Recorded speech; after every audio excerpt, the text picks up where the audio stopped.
ಹಾಂ ಇಲ್ಲ, ಹರೀಶ್ ಅಣ್ಣ ನನಗೆ ಹೆಂಗೆ ಪರಿಚಯ ಅಂತ ನಮಗೆಲ್ರಿಗೂ ಹೇಳಿದ್ದೀನಿ.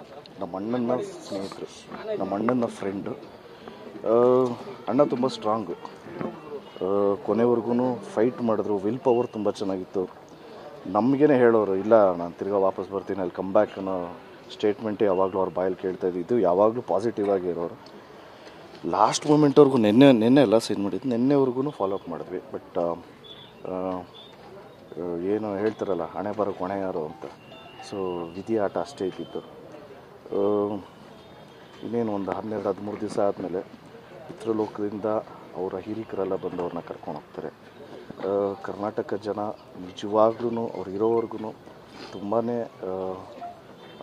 ಹೆಲ್ಪ್ ಮಾಡಿದ್ರು ಅಂತಲೇ ಹೇಳ್ಬೋದು. ಯಾಕೆಂದರೆ ಎಲ್ಲ ಕಡೆಯೂ ಅವರು ಶೇರ್ ಮಾಡಿದ್ದು, ಎಲ್ಲರದ್ದು ಕಾಂಟ್ರಿಬ್ಯೂಷನ್ ಇತ್ತು. ಎಲ್ಲರಿಗೂ ಅವರು ಗುಣ ಆಗಬೇಕು ಅನ್ನೋದು ಒಂದೇ ಒಂದು ಮನಸ್ಸಲ್ಲಿ ಎಲ್ಲರಿಗೂ ಇದ್ದಿದ್ದು ಅದೇ. ಯು ಶುಡ್ ಕಮ್ ಬ್ಯಾಕ್ ಅನ್ನೋದೇ ಇದ್ದಿತ್ತು. ಅನ್ಫಾರ್ಚುನೇಟ್ಲಿ ಇವಾಗ ನಾವು ಎಲ್ಲರೂ ಈ ಸ್ಥಿತಿಯಲ್ಲಿದ್ದೀವಿ.